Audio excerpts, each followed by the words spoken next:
du premier symptôme de bégaiement à l'arrivée à l'hôpital, il ne s'est écoulé que 15-20 minutes. Mais bien sûr, le mal de tête durait depuis 9 heures du matin. Maintenant, je sais que j'avais un caillou dans le cerveau et que c'était la cause de mon AVC. Mon premier diagnostic à l'hôpital d'Oakland consistait en des tests de force dans ma main gauche et droite, la force dans mes pieds, combien je pouvais pousser, et la vision et je pense qu'ils ont fait ils ont fait des analyses de sang aussi et un test d'urine et un scanner CT. Rien de tout cela n'a réellement indiqué ou confirmé que j'avais un AVC, mais je savais que j'avais un AVC parce que ma langue du côté gauche était enflée par rapport à mon côté droit.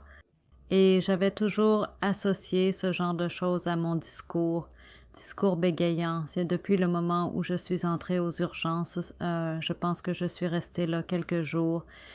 Puis ils m'ont transférée dans une salle où j'étais là encore quelques jours et je pense qu'à ce moment-là, j'ai été déplacée dans une chambre à moi et j'avais le sentiment que c'était ma dernière étape, pour ainsi dire. Ouais, ils ne pensaient pas que j'allais m'en sortir, mais je suppose que les prières m'ont aidé ainsi que les amis et la famille, ouais.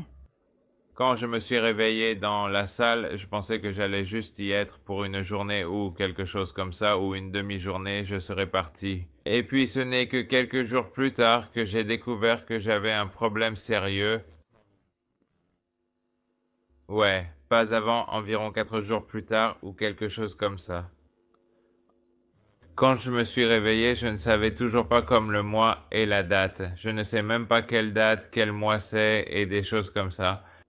L'AVC m'a assez gravement affecté, ouais. Il a affecté ma main gauche, mes jambes gauches, ma marche, l'utilisation de ma main gauche, comme m'habiller et des choses comme ça, me doucher, tout. Rend ma vie très difficile. Le lendemain, je devais juste penser, eh bien, c'est arrivé, je ne peux rien faire parce que c'est déjà arrivé. Ce sur quoi je dois me concentrer, c'est de m'améliorer. C'est tout ce que je voulais faire, c'était mon premier objectif, c'était juste de m'améliorer, vous savez. Pas seulement pour moi, mais aussi pour ma famille. Donc, Nous sommes allés au service des urgences.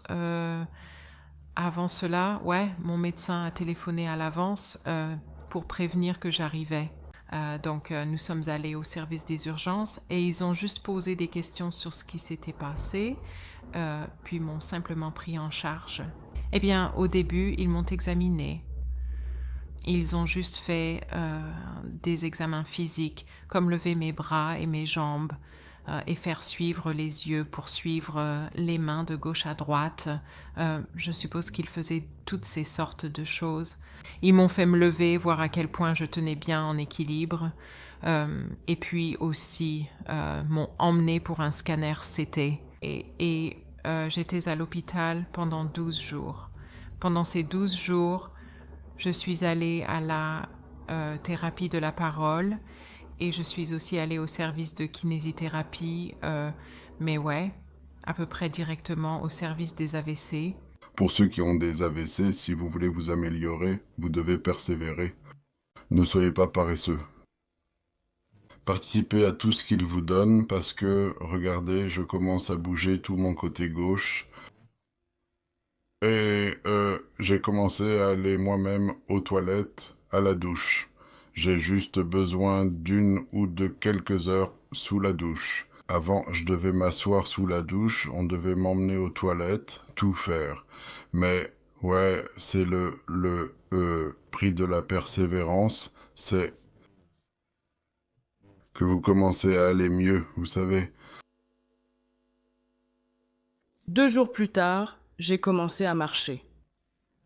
Il n'y avait pas... je ne pouvais rien sentir dans ma droite. Ma jambe était vraiment bonne parce que tout ce que je voulais faire, c'était juste marcher. Marcher autour de l'hôpital, faire fonctionner ma droite ma jambe droite parce que je savais que cela prendrait un peu de temps et ma voix. Donc c'était la première chose, c'était que je devais retrouver mon mouvement, hein? Quand j'ai réalisé pour la première fois que oh, je ne peux rien faire, le kiné à l'hôpital devait venir m'aider d'abord quand j'ai eu mon AVC. Elle était toujours là pour m'aider à me déplacer, et puis le lendemain, je pouvais le faire sans elle, vous savez, par moi-même. Donc j'étais juste tellement déterminée à m'améliorer, hein. Ce qui m'a affecté quand j'ai eu mon bien, je l'ai toujours, mais pas aussi mal, c'était ma déglutition, vous savez. Je devais me concentrer sur les rafraîchissements liquides tous les jours pendant environ 3 semaines. Et mon discours, vous savez, je devais continuer à aller en thérapie et parce qu'il ne pouvait rien comprendre de ce que je disais, même si je pensais que je parlais, vous savez, en expliquant correctement, mais apparemment je ne l'étais pas. Donc la vision double qui s'est un peu guérie au début de mon AVC pendant environ 2 semaines, et puis j'ai commencé à voir clair parce que j'étais de retour sous médication. Après 3 semaines, j'ai été autorisé à manger des aliments solides, normaux, parce que je déglutissais bien, je faisais mes exercices et tout ça. Et puis on m'a dit que je pouvais manger quelque chose de beaucoup plus savoureux, ce dont je rêvais depuis longtemps. Eh bien, l'AVC m'a affectée dans le sens où j'ai perdu la parole. J'étais aussi engourdie du côté droit. Je ne pouvais pas écrire. Je suis droitier et je ne pouvais pas marcher mon côté droit. Je pouvais bouger mon gauche, mais mon droit. Donc, ouais, j'étais juste bégayant. Mon discours était très bégayant et je ne pouvais pas du tout écrire. Je ne pouvais pas prendre un stylo les premiers jours et mon mouvement ou ma marche. Je ne pouvais pas faire ça les premiers jours non plus pendant que j'étais à l'hôpital. Ma récupération, ouais, ma parole, je suppose, est revenue la 2e semaine et j'ai commencé. C'était encore bégayant, mais je pouvais faire un vous savez, parler quelques mots. Et j'ai juste fait un peu de marche ou de traînage, si vous voulez, pour faire bouger correctement mon pied droit. Et pendant que j'étais à l'hôpital, je faisais juste ce que je pouvais, au sens où, eh bien, c'est ma main droite. Je prenais juste un stylo et je m'entraînais. Je faisais juste ça parce que j'étais déterminée à retrouver les fonctions. Ma parole, ouais, je parlais juste avec mes visiteurs et que je bégayais ou quoi, je gardais juste ma bouche en mouvement, gardais ma voix active et juste et en marchant, mon mari m'aidait et me faisait juste marcher un peu et donc c'était juste petit à petit, donc c'était pendant que j'étais à l'hôpital pendant les 12 jours. Et j'avais aussi la paralysie faciale, mais j'ai juste trouvé qu'en continuant à parler, cela semblait juste s'améliorer. C'était comme un peu d'exercice. Environ 1 mois après ma sortie de l'hôpital, 1 mois après, oui, je revenais à la normale et avec la perte de mes handicaps, ma parole, mon écriture et ma marche, tout ce que j'ai fait, c'est que j'ai fait ce que je pouvais physiquement, chaque jour. Donc je m'entraînais chaque jour. Environ 1 à 3 mois après, j'avais retrouvé mes capacités. Je marchais bien, l'équilibre était bon, mon écriture était bonne. Ce n'était pas pareil ou normal, mais je pouvais écrire des lettres, je pouvais écrire en imprimé. Pas tellement écrire, mais imprimer. La paralysie avait disparu et ma sensation, mon engourdissement, cela avait disparu. Donc je bougeais fonctionnellement du côté droit et 6 mois plus tard, j'étais presque rétablie. Ce n'était pas facile parce que j'apprenais, je devais réapprendre, mais je gardais ma détermination. Je me disais, oui, juste petit à petit, je devais gérer ce dysfonctionnement ou handicap. Juste faire petit à petit chaque jour. Et j'ai trouvé que ça s'améliorait de plus en plus. Frustrée.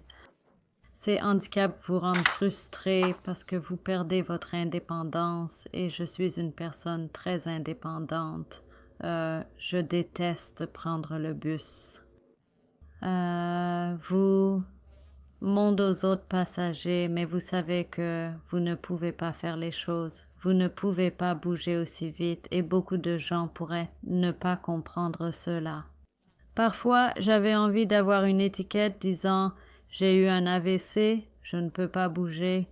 Les sentiments ont changé avec le temps en apprenant à accepter que vous avez ce handicap, en acceptant que ce ne soit peut-être pas pour toujours, que ce ne soit peut-être pas à 100%, mais au moins vous êtes là à faire ce que vous aimez. Et en ce qui concerne, moi je ne m'attarde pas sur le malheur ou la dépression. Ça vous tire vers le bas, donc je pense à l'aspect positif, pas au négatif. Eh bien, après l'AVC, j'étais à l'hôpital, puis j'étais dans le service de rééducation. Et au début, je pensais que, je retrouverais mes mouvements. Mais après un certain temps, j'ai pensé que il y aurait des séquelles et je devais l'accepter. Et depuis que j'ai eu l'AVC, je ne suis pas allé travailler et cela me rend très seul. Et aussi, je dépends beaucoup de mon aidant parce que je n'ai pas de famille à part ma femme. Nous ne sommes que deux ici et je dépends d'elle et parfois ses émotions et mes humeurs se combattent. Donc, j'étais assez instable et émotif. Et aussi, je ne savais pas qu'il y avait de la dépression en moi. Je ne pouvais pas dormir et je ne pouvais pas dormir pendant environ 2 ou 3 semaines. Donc, j'étais tellement fatigué, mais je ne pouvais pas dormir. Et même si je restais allongé sur le lit toute la nuit, j'étais éveillé. Donc, mais en fait, je ne savais pas que j'avais la dépression jusqu'à un jour où j'ai pensé que c'était vrai. Oh, c'est la fin du monde pour moi. Donc, j'ai essayé de me faire du mal et puis j'ai été admis à l'hôpital à nouveau. Et puis, ils m'ont mis dans le service psychiatrique et puis je suis resté là pendant 2 mois et on m'a donné des pilules et aussi des médecins psychiatriques qui s'occupaient de moi et puis j'ai été libéré. Pour surmonter mon malheur, j'ai juste accepté où j'étais et juste fait ce que je pouvais et juste fait de mon mieux là où j'étais. Et j'ai trouvé qu'en faisant cela, je surmontais ces différents sentiments de, vous savez, peur, malheur, dépression. Et c'est vraiment juste accepter où vous en êtes et juste faire ce que vous pouvez et juste le faire petit à petit. Avoir de bonnes personnes autour de vous, vous encourager, être positif, être déterminé, tout cela aide à surmonter ces choses. Je me sentais aussi vraiment déprimé parce que je ne pouvais pas faire certaines des choses que je voulais faire. Et il y avait une certaine partie où je ne voulais pas, vous savez, je ne voulais pas être en vie, vous savez. Ça vous atteint vraiment et je me suis dit, non, si tu crois en toi-même, vous savez, parce que nous allons tous à l'église et tous mes enfants et j'ai dit, non, c'est faible, vous savez, craquer comme ça, hein. Mets-toi dedans et persévère et fais ton exercice, loue le Seigneur et tout ça, et puis tu seras récompensé. Je ne pense pas avoir ressenti quoi que ce soit après l'AVC. Mais j'ai vécu ma vie comme je la vois,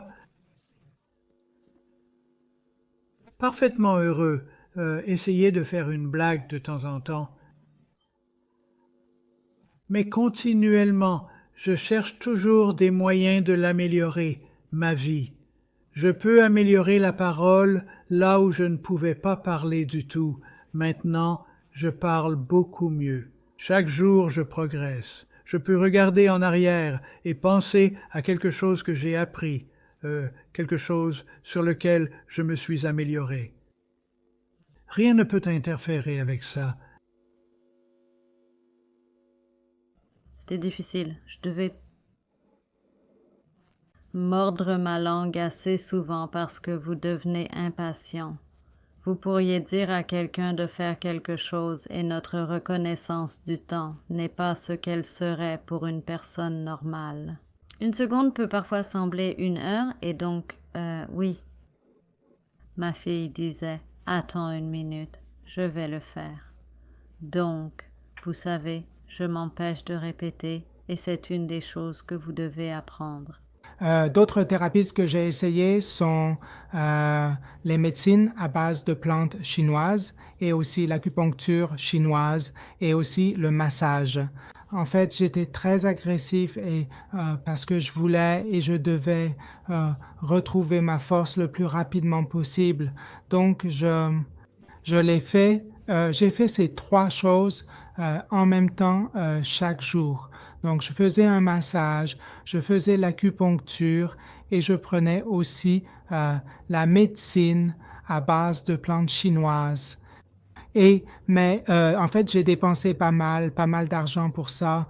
Ça m'a coûté environ $70 par jour et je l'ai fait 7 jours par semaine et pendant 3 mois. Mais et j'étais assez déçu et je ne pensais pas qu'il m'apporterait une grande aide du tout. Et peut-être que certaines personnes disent qu'ils sont utiles, mais pour moi, je n'ai pas ressenti de bienfait et j'ai mes objectifs de réhabilitation.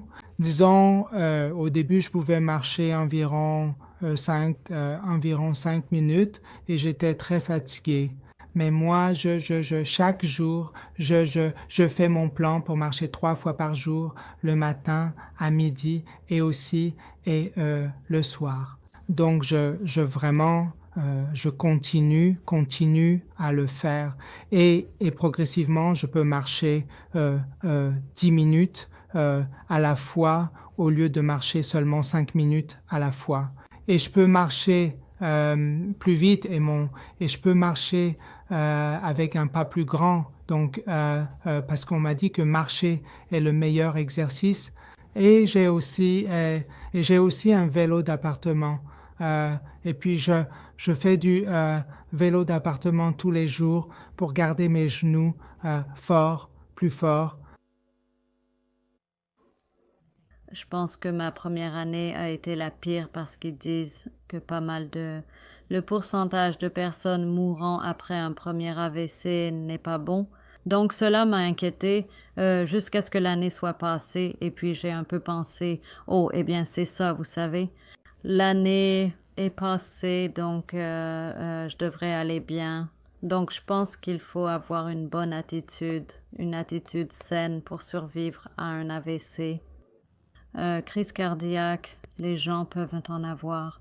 Ils sont réparés. Ils repartent après 1 an. L'AVC semble être quelque chose de permanent si vous n'y travaillez pas, si vous, comme ils disent, si vous l'utilisez ou le perdez. Et je garde toujours cette devise. Essayez d'utiliser tout ce que vous pouvez, même, vous savez, même des bâtons et des pierres ou tout ce que vous pouvez soulever. Pratiquez le levage, le lancer, peu importe. Continuez simplement. Comment j'ai changé mon régime alimentaire, c'est j'ai juste éliminé toutes les graisses et j'avais l'habitude de prendre du beurre, mais maintenant c'est juste de la margarine. Et vous savez, toute la nourriture des îles que j'avais l'habitude de manger, je l'ai complètement éliminée. J'en prends de temps en temps, comme le dimanche ou quelque chose comme ça, mais pas toujours comme avant. Plus de légumes maintenant. Vous savez, je suis habitué à ça maintenant parce que j'ai dit que je devais en avoir pour rester en vie. Et j'y suis allé et maintenant j'y suis habitué. L'autre chose, vous savez, que j'ai abandonné, c'est de fumer. C'était difficile d'arrêter. C'était la seule façon dont j'ai pu arrêter parce que je ne pouvais pas marcher et je ne pouvais pas aller au magasin. Donc mes enfants m'ont aidé pour ça. Ils ont dit « Ah non, papa ». Ils ont jeté toutes mes cigarettes que j'avais, les ont jetées, les ont éliminées. Et ils savaient que je ne pouvais pas conduire une voiture, que je ne pouvais pas aller au magasin. Je dois remercier mes enfants de ne pas même donner au Pagana. Mais ils ont vu à quel point je voulais, vous savez, envie de cigarettes, vous savez, et ils ont dit « Non, si tu veux aller mieux, tu vas devoir te passer de ça, tu sais. » Et c'est des légumes.